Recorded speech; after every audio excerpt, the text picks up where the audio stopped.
What's up, everybody? How are you all doing?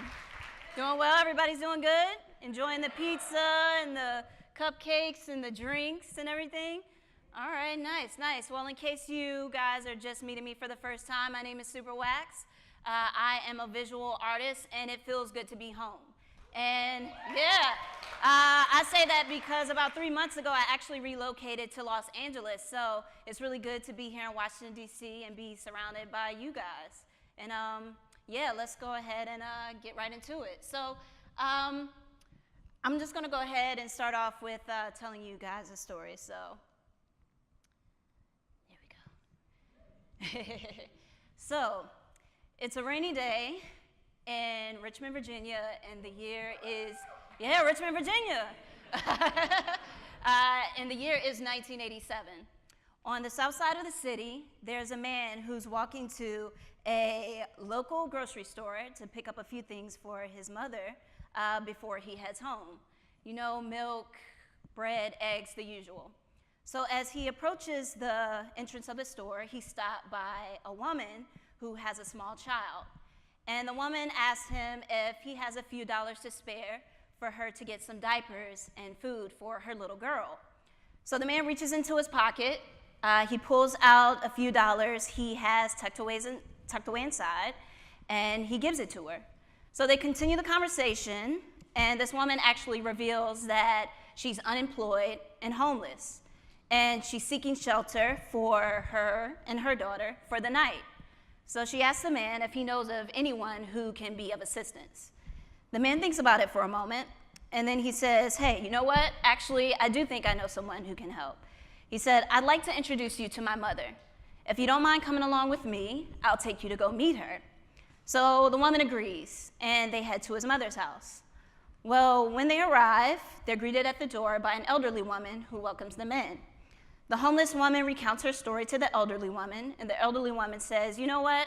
How about you and your little girl stay with me for a few days while you look for employment?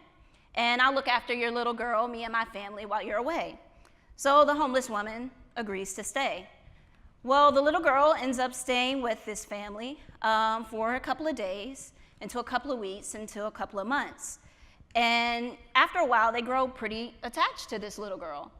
And they decide that, you know, the mother seems to be displaying behaviors or characteristics to show that she's not fit to really make sure that this little girl has a stable home. So the family courageously decides to fight for custody of this little girl.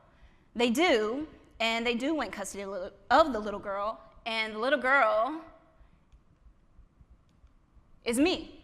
So that's me there, you know, with my fresh denim jacket. Because I love denim jackets.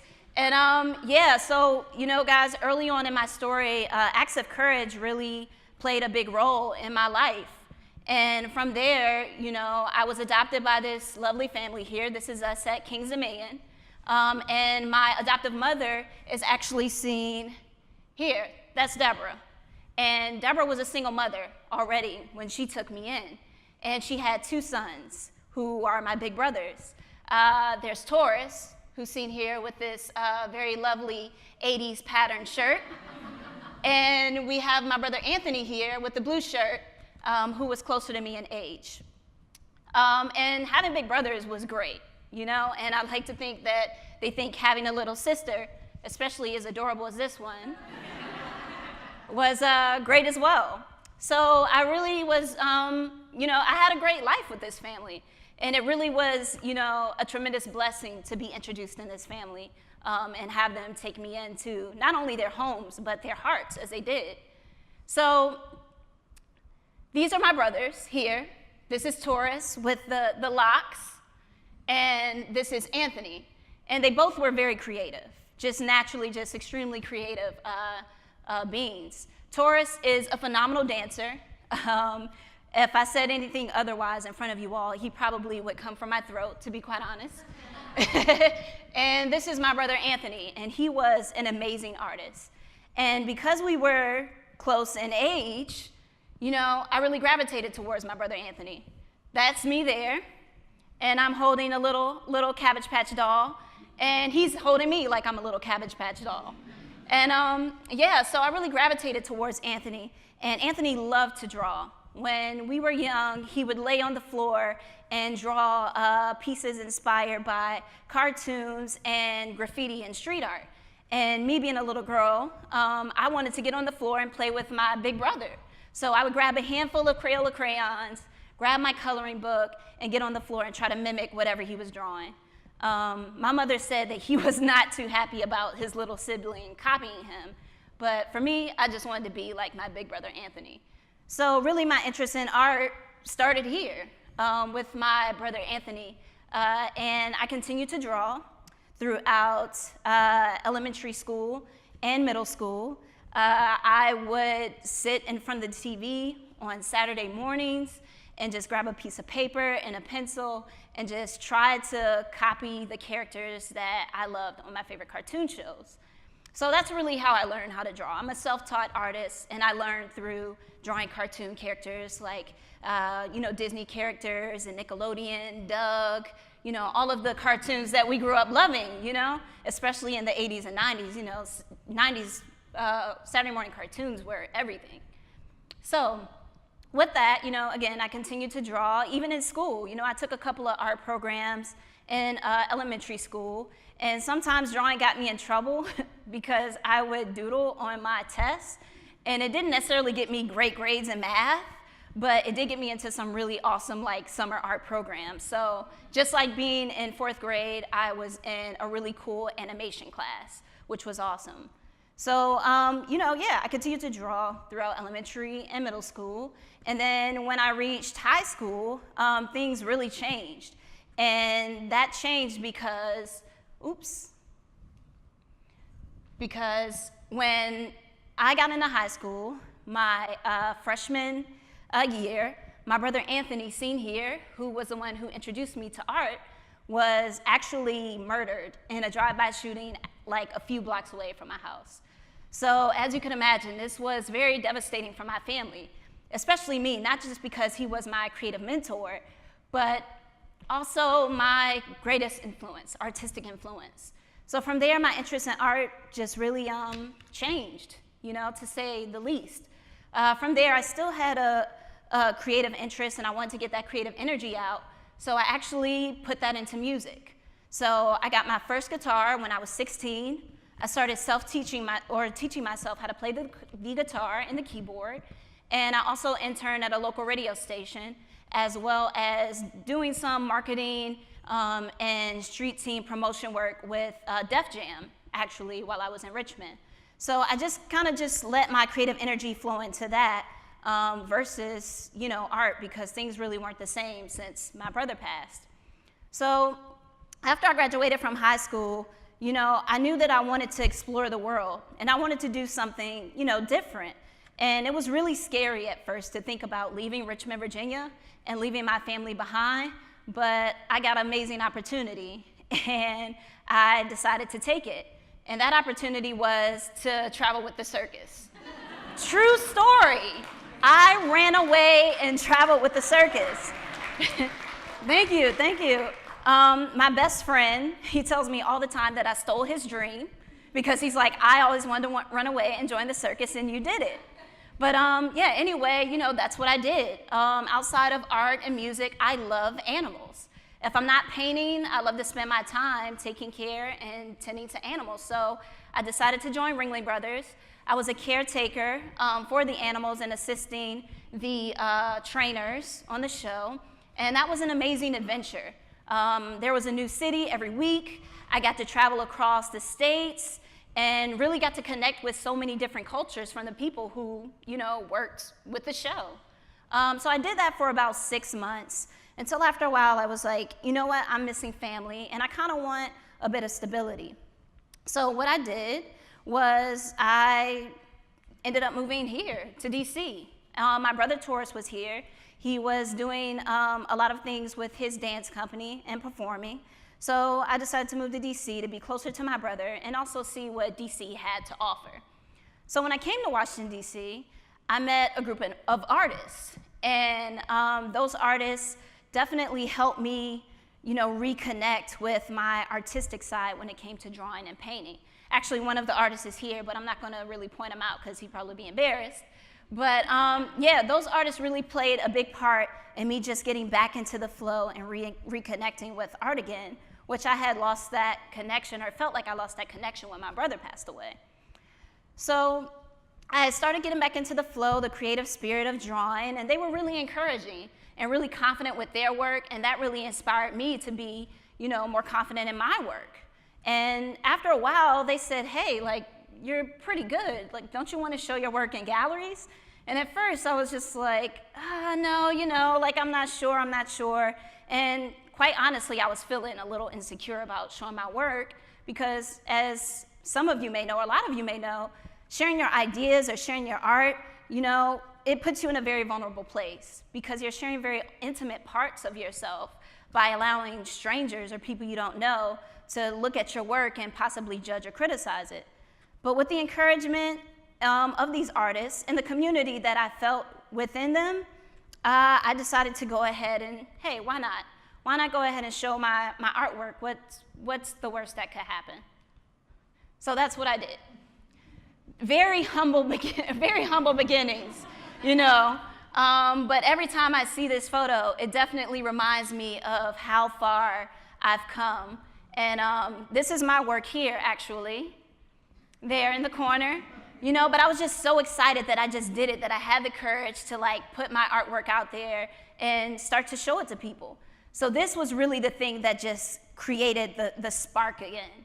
And from there, you know, I continued to connect with the DC art community. I started to show in more galleries and group shows and really start to build some beautiful relationships with the artists and the people here in the community.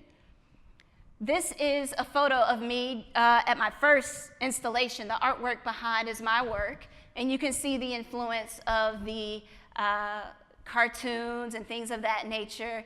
And yeah, I was just, you know, the look on my face just kind of says it. You know, I was just really trying to take it all in, you know, and this gentleman here, I'm sure, was saying something very positive and very kind to me. But this moment is when things really started to really change for me. And it just, you know, continued from there.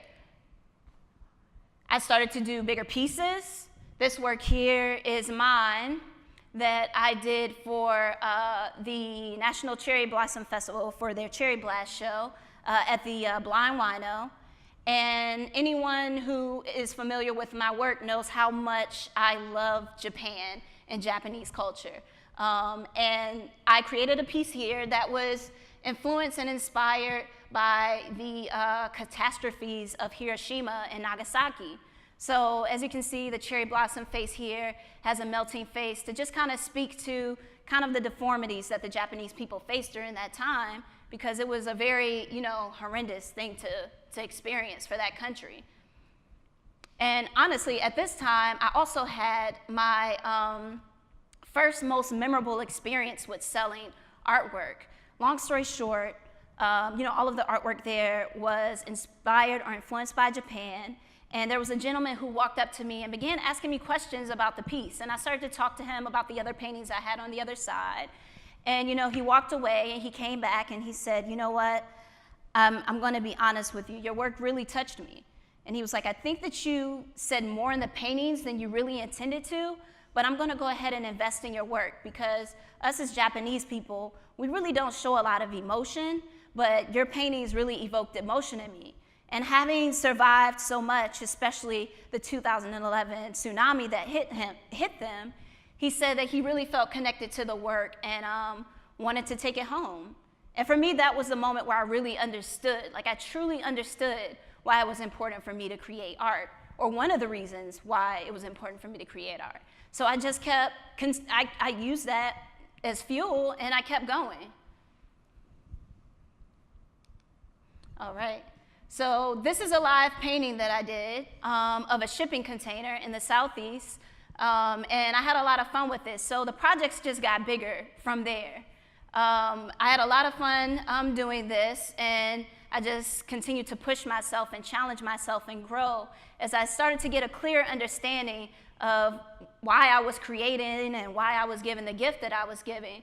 And yeah, I just kept going. The works just started to get bigger. This is a mural that I did on U Street, actually, which was a lot of fun, inspired by the go-go scene in Washington, D.C. Since it was U Street, I had to pull in some musical influence. So I had a lot of fun with that. And then this is when another big moment came. I got an invitation by No Kings Collective. Some of you guys may be familiar with No Kings. Yeah, give them some love. I definitely see them as, big brothers. They help me a lot. And they helped me in the way, or so much, that they offered me the opportunity to do my first solo show. Now, I was only into my professional career maybe about a year and a half into my professional career. But this is what really, really made me realize that, as you can see from the title, I was made for this. That was why I was there, and I was able to grow the way that I was, and I was feeling the fulfillment and the support that I was getting. And I definitely believe that we all have a special gift and a special talent. We really do. And it's just a matter of us tapping into that and, being comfortable with the talents that we're given, and not necessarily wishing, I wish I was an artist, I wish I was a musician, or this or that, but just really understanding the things that, we just naturally are good at. It could be cooking. I tell my mother all the time, you're an amazing cook. People love your food. They come here every Thanksgiving and holiday, and they ask you to prepare a meal. You should pursue that. And so it's kind of the same thing. She was made for that, I feel, because it comes naturally for her. So that's the reason why I chose the title that I did. And it was a lot of fun. This is part of the installation that I did. As you can see, I have the influences here of some of the cartoons or one of the cartoons I think we all enjoyed when we were younger, The Simpsons. And I also made a walk-in installation, or this was a walk-in installation, just to kind of make it feel like you were walking into a coloring book. Because as I said in the beginning, coloring books were a part of me kind of cultivating my creativity as an artist. So me and Brandon actually worked together to create these cutouts. And then I just used just black outline to kind of paint the environment in the background, just, similar to a coloring book.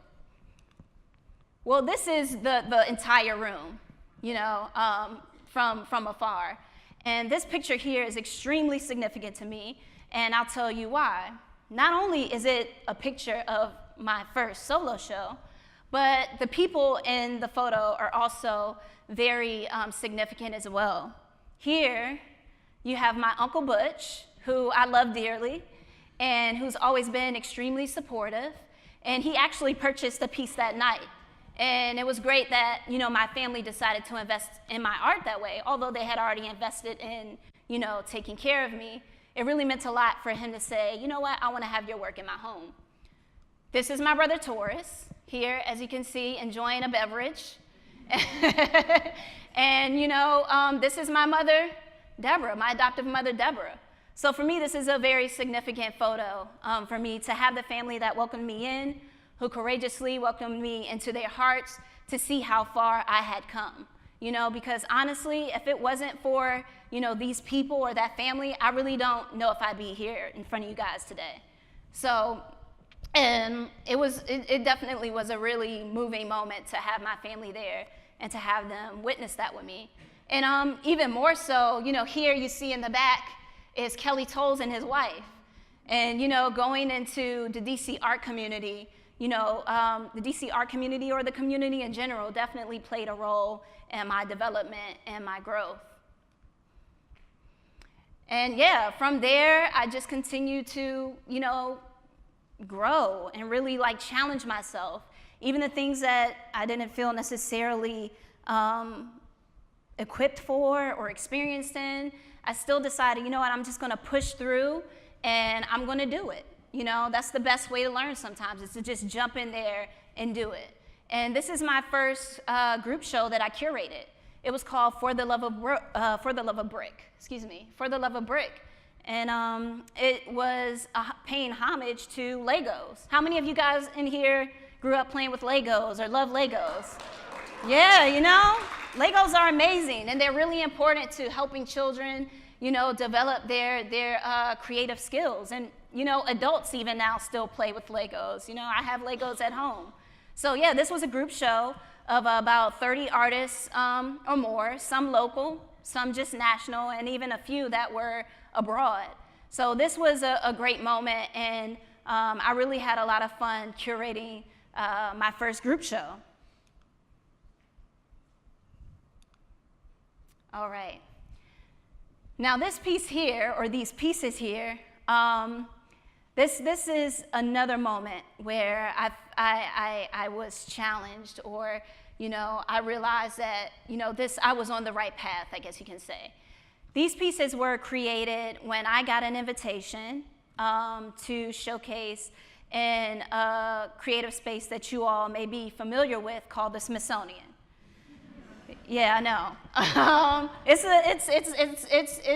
a amazing thing to be an artist and be able to exhibit in a space like this, especially since at this point I really had only been exhibiting or pursuing my professional year now for maybe like 3 years. So yeah, these pieces were created based on intersectionality, and they asked me to collaborate with a really amazing, respected Japanese American artist by the name of Roger Shimomura. Are any of you familiar with Roger Shimomura at all? If not, you definitely should look up his work. He has a lot of influences based around comics, as you can see. Those are his pieces there in color. And he speaks a lot to his experiences as a Japanese American, but also about his experiences being in the internment camps on the West Coast during the war. So this honestly was just like mind-blowing for me to be a part of this. And the reason why is because I'm just gonna say it, I'm a Pisces. And I'm a Pisces, and I'm a dreamer. If you know any Pisces, we're escapists, we like to daydream and be in our fantasy world. And leading up to this, I spent a lot of time just daydreaming and just visualizing all the people I could touch with my artwork and the difference I can make, with my talent. So with that being said, I had some amazing friends who were filmmakers who were looking to make, I would say, a passion film of theirs, something that they really felt close to and they wanted to be able to document it. And they decided to ask me to be the subject of their film. Those filmmakers, their names are Tasha and Chris. Tasha and Chris, if you want to stand up, I want everybody to see who you are before I show your film. There they are, guys. That's Tasha and Chris of Hey Bulldog Studios. And yeah, they're amazing friends and amazing filmmakers. And so I wanted to share with you guys the film that they made of me as I was going through this Smithsonian experience. So here it goes. Oh. A lot of us have dreams, and we aspire to do something and be someone in this world. For me, I've just recognized a lot about who I really am in the core, in the center, and what it really takes for me to accomplish the dreams that I set out to accomplish. Being where I am, where I started out, it's incredible. I've had my biological mother say that, she shouldn't have had me, and then using my life to make an impact or making a positive change. It's just, it's humbling. Art is everything to me, and just the more that I grow as a person, the more I learn about myself, and I learn about the world and the experiences that I want to have here while I'm on this earth in the physical sense. I want to use my gifts, and I'm going to use my gifts and my talents to make a difference.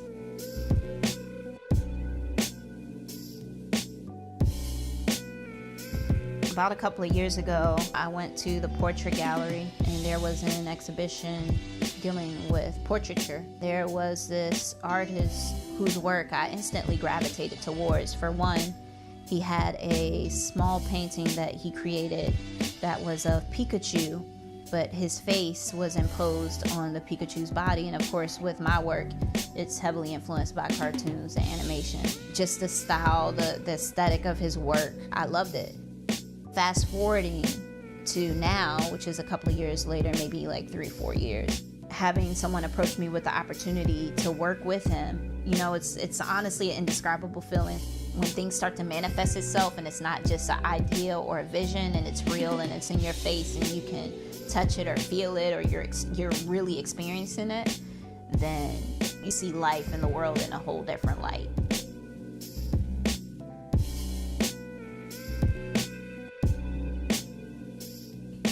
I put a lot of thought into the visions that I have for myself when I'm alone. I often just close my eyes and just in my conscious mind, I'm already there. I'm already experiencing it, I already have it.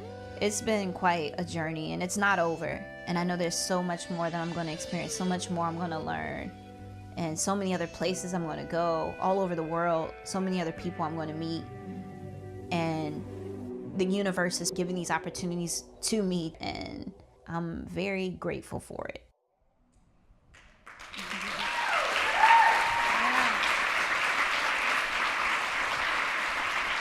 Thank you, thank you.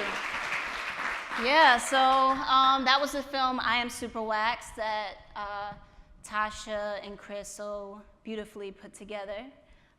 So yeah, that just kind of speaks to where I was at that moment and the things that I was coming to realize after the whole Smithsonian experience.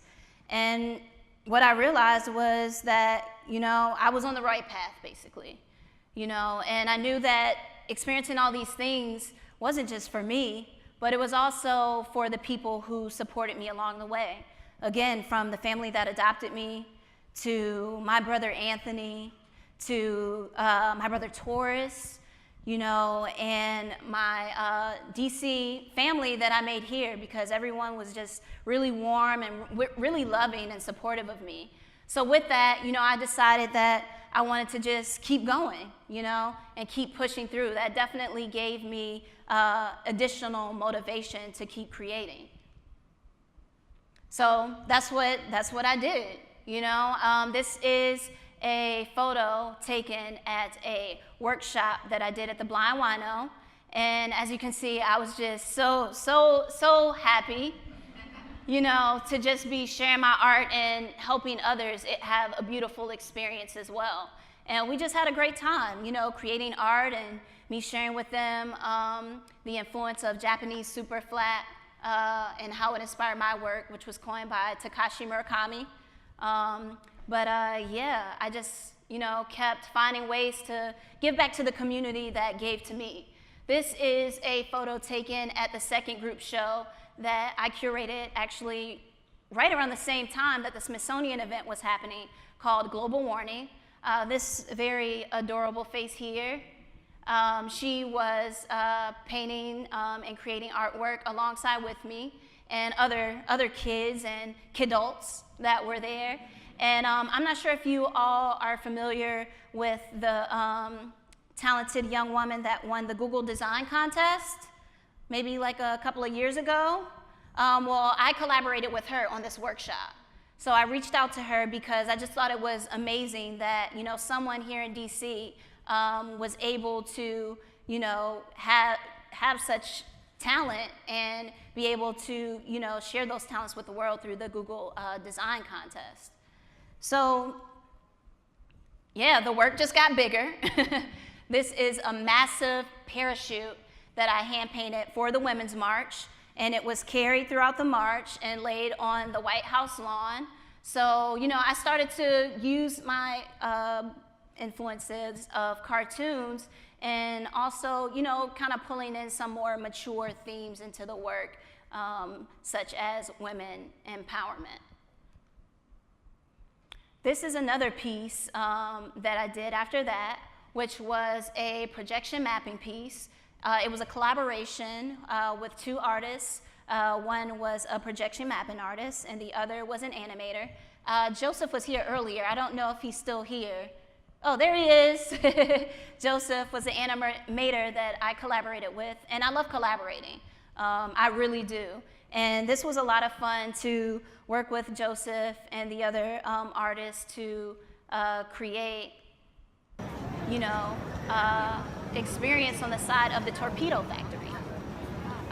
So yeah, I created the design of the eyes, and Joseph brought it to life.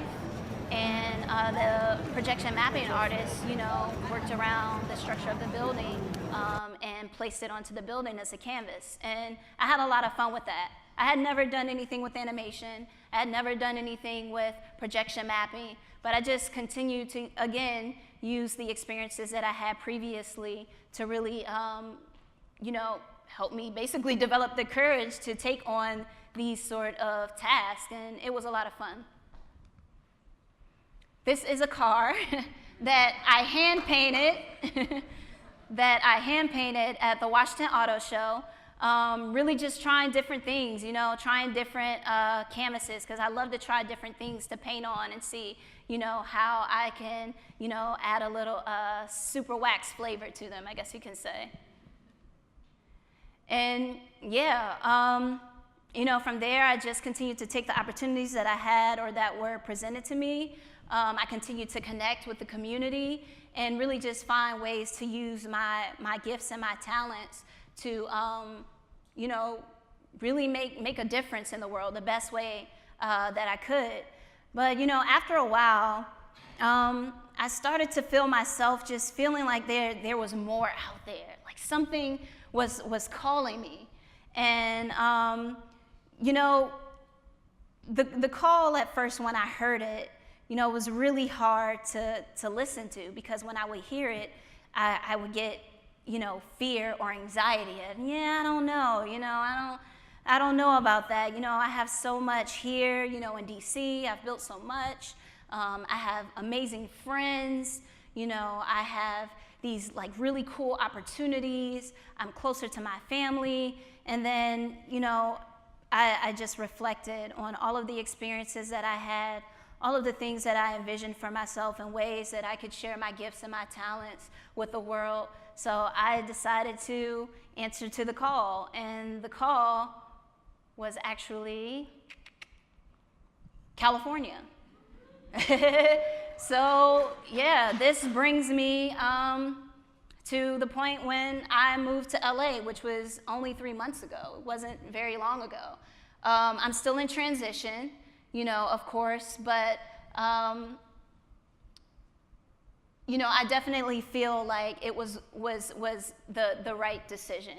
And I say that because everything that I needed, all of the experience and the tools and the resource that I needed to get me to this point, you know, came from, you know, all of the experiences that I had with my family, with the love and support of my adoptive family, with my brother Anthony, with the DC community, you know, you guys just being there and supporting me, and sometimes seeing things in me that I really didn't see or couldn't see.